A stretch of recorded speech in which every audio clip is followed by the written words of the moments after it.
할렐루야. 하나님 살아계십니다. 살아계신 그 하나님의 은혜와 평강과 축복이 저 여러분들과 영상으로 예배하는 모든 분들에게 함께하게 되기를 주의 이름으로 축복합니다. 오늘 오케스트라 앵콜 한 번 더 하면 안 될까요? 크리스마스 날. 네, 감사하다고 하는 거죠? 네, 우리 찬양대 감사합니다. 늘 보면 밝은 얼굴로 잘 해주셔서 너무 감사하고 또 찬양에 은혜스러워서 감사를 드립니다. 대강절의 이제 마지막 주간을 맞이했습니다. 이런 이야기를 들었습니다. 어떤 부부가 살고 있는데 이 부부 사이가 되게 좋았습니다. 너무 좋은데 이렇게 좋은 부부도 가끔은 싸웁니다. 아시죠? 우리는 맨날 싸우는데 우리는 사이가 안 좋은 부부인가 봐. 그런 착각하지 마세요. 사이 좋은 부부도 싸워요. 어느 날 이 두 부부가 싸우고 이제 한 일주일을 지나도록 말을 하지 않았습니다. 하도 오랜만에 싸우다 보니까 어떻게 화해하는 법을 모르는 거죠. 그런데 마침 기회가 생겼습니다. 어떤 기회가 생겼냐면 남편이 아침에 일찍 회의가 있어서 5시에 일어나야 되는 그런 일이 생겼습니다. 그래서 아내에게 좀 일찍 깨워달라 이 이야기를 해야 되는데 말을 하려니까 자존심도 상하고 또 마음도 어렵고 이래서 식탁 위에다가 종이에다 이렇게 썼습니다. 내일 5시에 나를 좀 깨워줘 이렇게 썼어요. 그리고 아주 편안하게 잠이 들었는데 깨보니까 8시인 거예요. 그러고 나서 머리맡에 보니까 머리맡에 이렇게 쓰여 있는 겁니다. 5시야 일어나. 이렇게. 웃지 않는 분은 감각이 없는 거든지 아니면 무슨 말인지 못 알아들었던 건지 우리가 약속은 했지만 어그러진 약속이죠. 또 전달은 했지만 잘 전달 안 된 그런 약속이라고 생각이 되어집니다. 하버드 대학의 존 아처라고 하는 교수님이 쓰신 행복의 특권이라고 하는 책이 있는데요. 한 10년 전쯤에 나온 책인데요. 하버드 대학에서 한 16년 정도 강의를 하시면서 특히 행복학에 대한 강의를 하시면서 느낀 점과 또 하버드 대학의 한 학생들 5,000명 정도 그다음에 또 비즈니스맨들 한 10,000명 정도를 리서치해가지고 어떻게 하면 행복할 수 있을까 하는 것에 대한 책을 냈던 적이 있습니다. 정말 불티나게 팔렸던 그 당시에 베스트셀러였던 책이었는데 그 책에는 이런 이야기가 쓰여져 있습니다. 뭐라고 쓰여져 있냐면 삶의 프레임을 바꾸는 것이 성공의 비결이다. 이렇게 있었어요. 무슨 소리냐면 이분이 설명을 이렇습니다. 하버드 대학에 들어올 정도면 다 성공한 사람들 있잖아요. 그렇죠? 여러분들 잘 모르시지만 하버드 대학에 들어가는 게 서울대학 들어가는 것보다 더 어려워요. 성공한 사람들이죠. 그런데 이 서나처 교수가 보니까 하나도 행복해 보이지 않더라는 거예요. 아니, 성공한 사람들이 왜 행복하지 않을까 하고 자기 나름의 가정을 내어놓은 거죠. 왜 성공했는데 행복하지 않을까? 결론은 이겁니다. 프레임을 바꿔야 하는데 행복해지면 성공한다. 성공해서 행복해하는 게 아니라 행복해지면 성공한다고 하는 거죠. 행복과 성공의 관계는 성공해서 행복한 일은 없다는 겁니다. 돈을 많이 가지면 행복할 것 같으나 돈을 가지는 날부터 근심이 생깁니다. 명예를 가지면 행복할 것 같으나 명예에 걸맞는 자기 삶의 부담이 따라옵니다.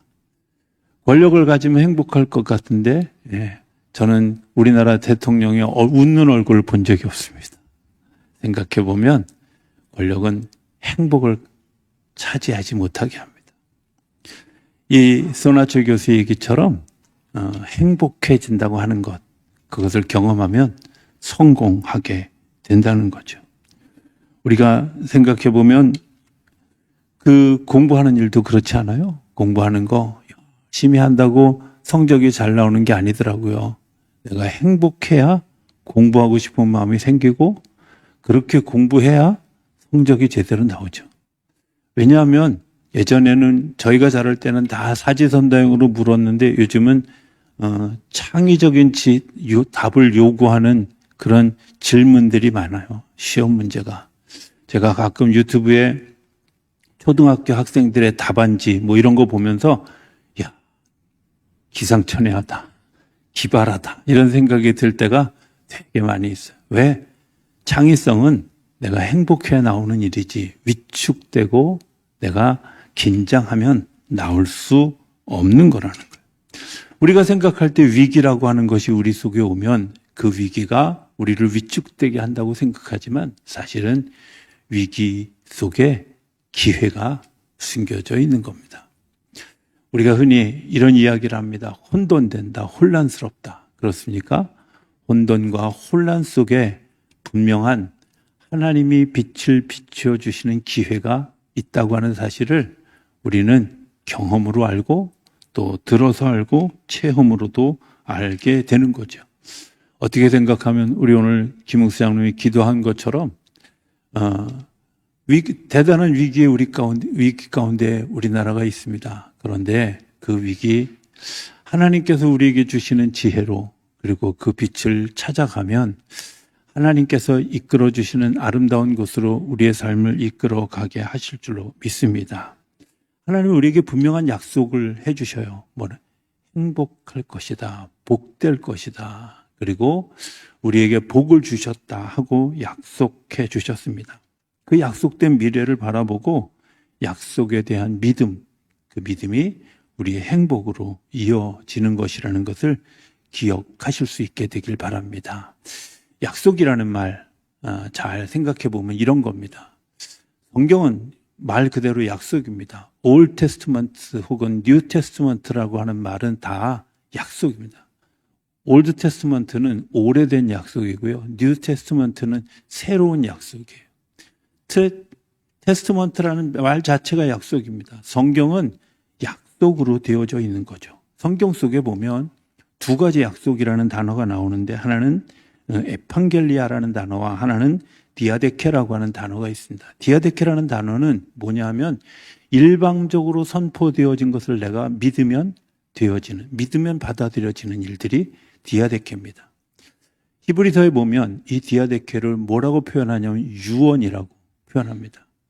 아버지가 자녀들에게 유언을 합니다. 내가 이 재산, 이런 재산을 큰아들에게 주고 둘째 아들에게 주고 셋째 아들에게 주고 큰딸에게 주고 둘째 딸에게 주고 이렇게 얘기할 때 자녀들에게 너 이거 받을래? 하고 동의를 구합니까? 아니요. 그냥 선포하는 겁니다. 네, 감사합니다. 그러면 내 땅이 되는 거지만 내 재산이 되는 거지만 아니요 하는 사람에게는 그 약속이 아무런 효과가 없는 거죠. 하나님이 우리에게 약속하신 약속, 내가 너에게 복을 주리라 약속하신 일들, 네, 아멘, 감사합니다. 내가 그 복을 따라 살아가겠습니다. 하고 내가 그 의무를 잘 지켜가면 그 복이 당연히 우리 삶 가운데 이루어지지만 하나님의 디아데케가 우리 속에 선포되어졌을지라도 내가 믿지 않고 받아들여지지 않으면 그것은 복이 되지 않는다는 겁니다. 하나님이 창세기 1장 26절에 복을 명령하셨습니다. 너에게 복이 있을지어다. 생육하고 번성하고 땅에 충만해지는 복을 주겠다 약속하시고 그 약속된 것들을 잘 세팅해 놓은 것이 에덴 동산입니다. 그러니까 에덴 동산에서 그 기쁨을 복을 누렸습니다. 그런데 인간이 그것을 받아들여지지 않는 작은 씨앗이 우리를 힘들게 합니다. 하나님이 창조하지 않은 우리 속에 내재되어 있는 것들이 이제 우리 속에서 폭발하기 시작하는 거죠. 그래서 분노가 폭발하고 질투가 폭발한 것 때문에 사람을 죽이고 사람을 죽이는 것 때문에 두려움이 생기고 이런 일들이 우리 속에서 계속 일어나는 것은 그러면서 생각해 보면 하나님은 우리에게 복을 주시지 않았어? 아니요.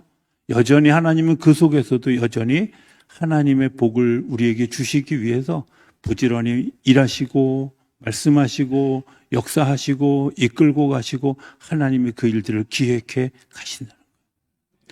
하나님의 디아데케는 절대 변하지 않는다는 거예요. 우리에게 말씀하신 것. 내가 너에게 복을 주리라 말씀하신. 내가 너에게 복을 주리라는 말씀 결코 흔들리지 않는 하나님의 디아데케. 자, 이 디아데케를 경험해가는 또 다른 약속 하나가 있는데 에판겔리아라는 단어입니다. 이 단어는 뭐냐면 서로 간의 약속입니다. 서로 간에. 이 약속은 가끔 깨지기도 합니다. 우리가 결혼하면서 약속하죠. 우리는 절대 헤어지지 않겠습니다. 검은 머리가 팥불이 되도록까지 예전에는 그런 말 썼는데 요즘은 안 쓰더라고요. 근데 그렇게 살겠습니다. 그런데 요즘은 4명 중에 1명이 이혼하잖아요. 그죠? 그 약속이 깨어지나. 성경 속에도 무수히 하나님과 그리고 사람과 사람 사이의 약속이 깨어지는 것을 보게 됩니다. 그런데 중요한 것은 그 약속을 이루어 가시는 중간에 하나님의 섭리가 작용하고 있다고 하는 겁니다. 우리가 섣부른 약속을 합니다. 야곱이 하나님께 약속을 합니다. 내가 에서의 미움을 받아서 삼촌 라반의 집으로 가면서 그 야복 강가에 그 구스 땅에 머물러 서서 이제 하나님 앞에 하나님의 형상을 보고 하나님의 인도하심을 보고 약속합니다. 제가 돌아올 때에 하나님께 10분의 1을 하나님께 드리겠습니다. 약속했어요. 그죠? 근데 성경 어디에도 10분의 1을 드렸다는 기록이 없어요. 공언한 거죠. 공허한 약속이었습니다. 그런데 하나님이 그렇다고 야곱을 내버리셨습니까? 아니요. 하나님이 여전히 그를 붙드셨고 그가 정말 삶의 위기에 처했을 때 그 삶의 위기에 처했을 때 베델로 돌아가자 다시 하나님께로 돌아오고 뿐만 아니라 야곱으로부터 되어진 12명의 자녀들 어쩌면 비정상적으로 태어난 것 같은 그 12명의 자녀들을 축복하는 것을 통해서 지금 이스라엘 나라의 근간이 되는 12지파가 생겼다는 거예요. 하나님은 당신의 복을, 당신의 약속을 포기하지 않으시고 사람과 사람 사이의 약속을 통해서 그 약속을 이루어 가시는 일들을 통해서 하나님의 디아데케를 받아들일 수 있도록 우리의 삶을 인도해 가신다고 하는 겁니다. 어떻게 하면 이 약속을 받아들일 수 있을까? 당연히 믿음이 있어야 됩니다. 믿음은 미래지향적인 사건입니다. 미래에 되어질 사건입니다. 그런데 오늘 여기서 내일을 보는 겁니다. 오늘 여기서 내일을 이야기해 주실 때 내가 그것을 받아들이는 것. 그래서 행복해지면 하나님이 그것 때문에 우리 삶에 하나님의 역사를 일으켜 가신다고 하는 거죠. 두 번째는 약속을 주신 분 그분 앞에서 겸손해져야 한다는 겁니다.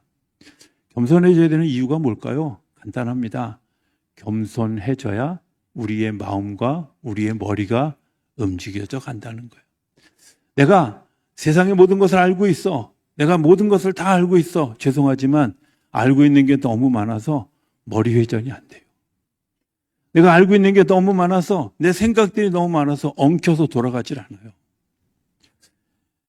아브라함에게 하나님이 약속하신 2가지 약속이 있습니다. 복을 약속하셨는데 하나는 자녀의 복이고 하나는 땅의 복을 주셨습니다. 첫 번째 주신 땅이 가나안 땅이었죠. 그 가나안 땅에 들어갔는데 너무 행복해하는데 기근이 들었습니다. 내가 가졌어. 이제 내가 누렸어. 이제 하나님께서 나에게 주셨어. 그런데 그가 자기 삶의 습관, 내가 내 안에 채워져 있는 다른 것들로 가득 채워져 있을 때 그는 하나님의 약속을 바라본 게 아니라 편안한 땅 애굽을 바라보고 자기 땅을 버려두고 약속된 땅을 버려두고 애굽으로 가게 됩니다. 저는 그걸 생각할 때마다 덴마크의 그룬드비라고 하는 목사님의 이야기를 생각하게 됩니다. 덴마크 땅으로 사람들이 이주를 해왔습니다. 그런데 그 땅이 굉장히 좋은 땅인데 문제는 사막으로부터 오는 바람 불어오는 그 모래바람이 농사를 다 망칩니다. 그래서 그 땅에 모여들었던 사람들이 하나둘씩 다 이주해 가게 되어지죠. 그룬드비 목사님 일행만 남아있습니다. 이제 이분들도 이사를 가려고 준비하고 있을 때 그룬드비 목사님이 사람들에게 이야기합니다. 하나님이 우리에게 약속으로 주신 땅입니다. 뭔가 이유가 있을 겁니다. 우리가 이 일에 대해서 기도하고 연구해보고 방법을 찾아보면 어떻겠습니까? 그래서 그 일에 마음이 합쳐진 사람들이 모여서 연구를 합니다. 자기의 재산들을 다 모아서 연구하고 사막으로부터 몰려오는 그 바람을 막을 수 있는 전나무를 심기에 동의합니다. 그리고 나무를 심고 바람이 불어오는 것들을 막아내고 그 옥토를 지켜가고 지금 세계에서 3위 안에 드는 농업 국가가 되어졌다는 겁니다. 하나님이 약속하신 것, 하나님 그 약속하신 것을 이루시기 위해서 우리에게 때로는 지혜로, 때로는 협력으로, 때로는 은혜로 우리에게 더하셔서 그 약속을 약속되게 하신다고 하는 것들이죠. 그래서 히브리서 11장 1절은 우리에게 이렇게 이야기합니다. 믿음은 바라는 것들의 실상이다. 믿음은 뭘까? 믿음은 바라는 것, 약속이죠. 실상, 믿음의 열매입니다. 우리가 바라고 그 약속을 바라보고 걸어가는 것, 믿음을 가지고 걸어갈 때 내가 보이지 않던 것들이 보여지게 되고 볼 수 없었던 것들이 볼 수 있는 역사로 열려져 가게 되는 거죠. 오늘 읽었던 본문 요한복음 9장에 나오는 사건, 날 때부터 소경되어졌던 이 사람들이 물어보는 두 가지 질문입니다. 하나는 이게 누구의 죄 때문이냐? 부모의 죄 때문이냐? 아니면 이 사람의 죄 때문이냐? 우리의 시선은 늘 거기에 머물러 있습니다. 2024년에 강림절을 시작하면서 12월 3일에 계엄 사태 이후에 우리나라는 굉장히 복잡한 상황이 되어져 갔습니다. 왜 하필 강림절에 이런 일이 일어났을까? 하나님은 도대체 우리에게 뭘 말씀하려고 하신 걸까? 하는 생각을 해보게 됩니다. 오늘 우리가 그렇지 않습니까? 한쪽에서는 부모의 죄야, 한쪽에서는 그 사람의 죄야. 어제도 뉴스를 보니까 광화문에 양쪽에 나눠져 가지고 한쪽은 윤석열의 죄야, 한쪽은 누구의 죄야, 이러면서 서로 막 다툼을. 하나님이 과연 그걸 원하실까 하는 생각을 해보게 됩니다. 우리나라에 휴전선만 그어져 있는 게 아니라 광화문에도 휴전선을 짓고 38선을 짓고 있는 건 아닐까? 그렇게 분열된 것을 하나님이 원하실까 하는 생각을 해보게 되죠. 누구의 죄 때문이 아니라 하나님은 분명히 오늘 본문에 이렇게 하나님이 하시는 일을 나타내려 하심이라. 여러분들, 오늘 우리들의 삶에도 뿐만 아니라 우리 교회에도, 우리 가정에도, 우리 국가에도, 우리 민족에도, 이 세계에도 하나님이 하시는 일을 나타내게 하기 위해서 오늘 우리 안에 눈이 어두워지는, 볼 수 없는 그런 일들이 우리 안에 있는데, 눈이 볼 수 없는 그 일을 가지고 누구 탓이야, 누구 때문이야가 아니라 사실은 하나님이 하시는 일을 기대하고 기도하는 사람들에 의해서 또 다른 역사가 생겨져 가게 되어지는 줄로 믿습니다. 예수님이 오시던 시대에는 400년 동안 암흑을 살았던 시대였습니다. 그 암흑이 얼만큼 처절하게 암흑적이었냐면 단지 아이가 태어난 것을 왕이라고 지칭한 것 때문에 2살 이하의 어린아이들을 다 죽이는 잔혹함이 있었던 세상입니다. 말씀을 연구하고 그 말씀 때문에 말씀 때문에 먹고 살았던 서기관들이 인도로부터 파키스탄으로부터 온 동방의 박사들이 이야기하는 예수가 오셨다는 이야기를 듣고도 자기들이 그 사실들을 다 알고도 그게 오늘 우리에게 그런 일이 일어나겠어? 그 약속을 신뢰하지 못하는, 아니 약속을 스스로 부정하는 일들이 일어났던 때가 예수님이 태어나실 때였어요. 그런데 하나님은 그 어둠을 뚫고 그 혼란을 뚫고 그 아픔을 뚫고 이 세상에 아들 예수를 보내셨어요. 뭐 하려고? 우리에게 복 주시겠다는 약속을 지키시려고. 우리를 복되게 하시려는 약속을 지키시려고. 제가 너무 성경을 읽다가 너무 놀란 사실을 하나를 발견하게 되어졌습니다. 우리가 잘 아는 것처럼 제가 욥기 강의하면서 말씀드렸던 적이 있는데, 욥기는 성경에서 제일 먼저 쓰여진 책입니다. 그 성경에서 제일 먼저 쓰여진 책 19장 25절 또 26절에 보면 이렇게 성경이 이야기하는 것을 봅니다. 내 가죽이 벗김을 당한 뒤에도 내가 육체 밖에서 하나님을 보리라. 내가 그를 보리니 내 눈으로 그를 보기를 낯선 사람처럼 하지 않을 것이라. 여러분들, 이렇게 얘기합니다. 내가 다시 땅 위에 설 건데 내 육체가 다 벗겨 죽었다는 얘기죠. 죽은 뒤에도 육체 밖에서 하나님을 보리라. 다시 얘기하면 이미 부활을 욥을 통해서 예언하고 계셨다는 거예요.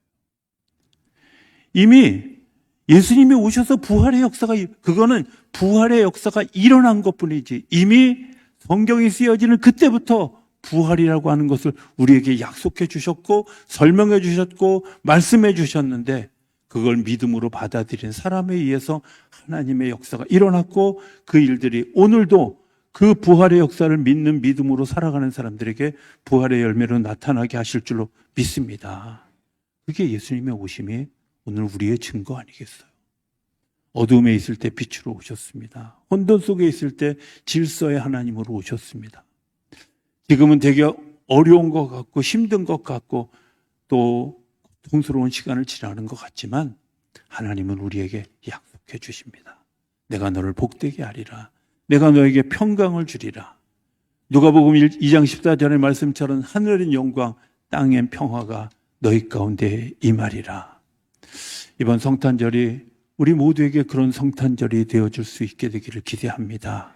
이제 며칠 남지 않은 시간, 주님의 우리의 마음 안에서 하나님의 평화가 세워지고, 우리의 가정 안에서 하나님의 평강이 이루어지고, 우리 교회 안에서 하나님의 나라가 이루어지는 그 귀한 일들 때문에 이제 이 나라 이 민족 전 세계를 향해서 성탄의 기쁜 소식들이 전하여지는 놀라운 일들이 일어나는 이번 성탄절이 되어줄 수 있게 되기를 주 이름으로 축복합니다.